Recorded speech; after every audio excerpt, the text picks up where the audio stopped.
Okay, so I know that there are a lot of people that are wondering why it seems like believers in God are always trying to tell other people about it. It's like, why not just keep it to yourself, right?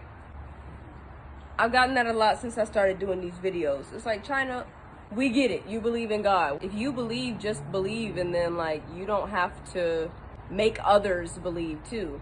But I think there's a little bit of confusion, and I am going to hopefully clear it up for you today as to why I do it and why I make these videos. This analogy that I'm going to use today is one that my dad told myself and my family a long time ago, and it always stuck with me. Okay, so we're going to call it Michael McClain's snake in the yard analogy. Okay? So say we're best friends. You come over to my house and we chilling, right? We watching movies. We listening to music. And I got art stuff spread out, so we drawing and painting and stuff. And then I remember, oh shoot, I forgot to take my dog out. Just stay here. Let me take him in the backyard. I'll be right back. You're like, okay, cool. I leave you in the room painting. I take my dog downstairs and I unlock the door. I'm like, come on, Cujo. And right when I'm walking out, what do I see? I see a snake in the yard. So I grab my dog, rush back inside, close, lock the door. And then I go back upstairs to my room where I left you. I see that you've gotten up and you're about to leave the room. And I'm like, wait, where are you going? And you're like, oh, I wanted to go to the backyard too, get some fresh air from these paint fumes. And I said, okay. I'll see you when you get back. So you go downstairs, you open the door, you head out there to get some fresh air, and oh, a snake bites you. So you throw it off of you and you run back in the house and you close the door and you lock it. You run back upstairs to my room and you starting to limp at this point. Your leg is hurting. And you're like, China, I just got bit. There's a snake in the yard. And I say, oh yeah, I know. I saw it when I was going to take my dog out. What would your next statement be? China, why didn't you tell me? You saw me heading in that direction. I told you I was going in the backyard. Why didn't you tell me there was a snake back there? And I said, I don't know. I wasn't trying to force what I knew on you. So I just thought that you should learn for yourself, as we all should, because I love you. So I was trying to give you that freedom. Does that make any sense? You wouldn't think that I actually loved you if I knew there was a snake in the yard. You told me, oh, I'm about to go to the backyard. And I just let you wander on back there without warning you of the danger. Now, if you told me, oh, I'm going to the backyard to get some air, and I said, oh, no, don't go back there. I just saw a snake back there. Would giving you that information be forcing something down your throat? Forcing my beliefs on you? No, it's showing you that I love you and I care about what happens to you. I do videos talking about God to warn you about the snake in the yard. That's the point. I was headed in the backyard. By the grace of God, I got away from the snake before it bit me. Now I see others heading towards the backyard.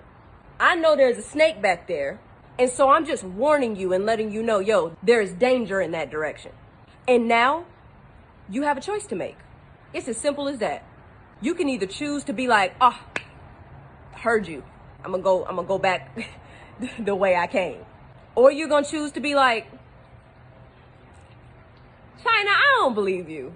I'm gonna go back there anyway, excuse me.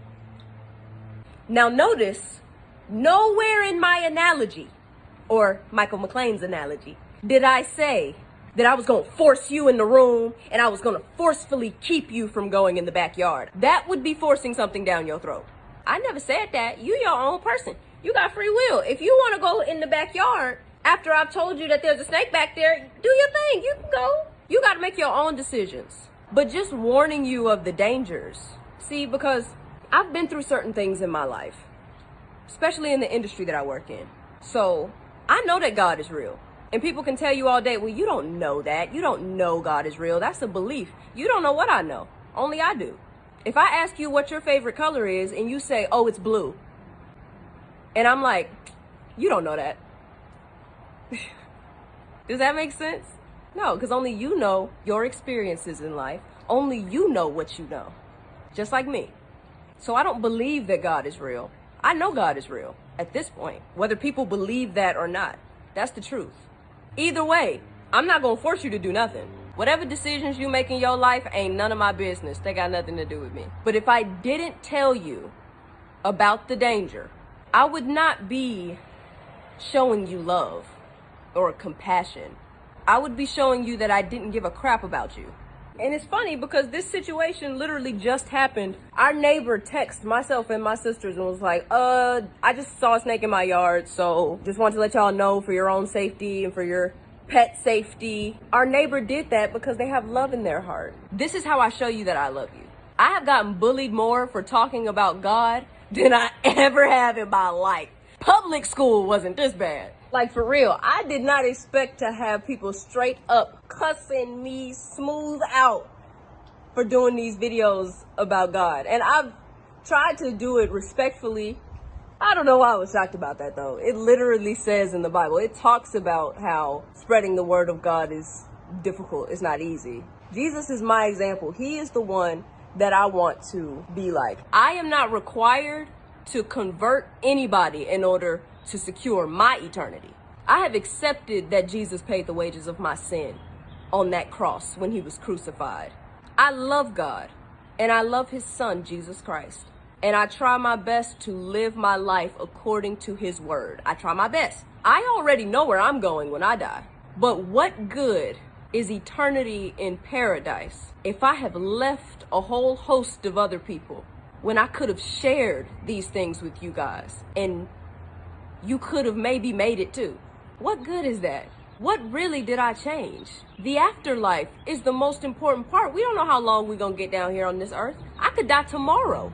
If I warn you of the danger that I know is waiting down there and you still choose to go in that direction, I'm not mad at you. I don't hate you. It don't even affect me. But if you end up in trouble, just know that I tried because I love you. So you can't be mad at me. You can't blame me. And guess who else you can't blame? God. Because I've heard so many people say, I don't believe in God because he ain't never tried to show me no sort of sign. He's never tried to reveal himself to me or let me know that he cares or in any sort of way. I don't know. I ain't got nothing to work with here. Really? How'd you come in contact with this video? Did it pop up on your For You page or your home page randomly? Did a friend or a family member just happen to send it to you out of the blue? I'm sorry for all the noise in the background. I don't know what is happening over there. Somebody mowing a lawn. It sounds like somebody shooting off firecrackers in that direction. I don't know what's going on, but just excuse the noise.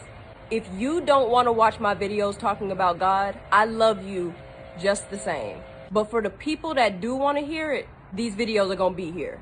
Because in this dark world we're in, I've noticed a pattern in what is being represented. People think that this stuff is just a game. There is a reason why you see people dressed up as Satan. Not just, like Satan slipping himself in a little bit. No, full on visuals of Satan, people dressed as Satan, dressed as a demon, got upside down crosses all on their clothes or pentagrams on their clothes. And people are just like, oh, that's funny. It's, we're making fun. No, there's a reason why the entertainment industry is doing that, y'all. They know good and doggone well that God exists. They also know that Satan exists. They're just counting on the fact that y'all don't know that. But either way, the things that you take in, they're feeding you, those things affect you. Whether you realize it in the moment or not, they affect you. That's why they do it. Entertainment industry, it's about influence. I'm not going to sacrifice the honesty in order to be politically correct. I can say whatever I have to say with respect for all of you. But I'm going to say it. And I'm going to say it bluntly. All right, y'all. Bye.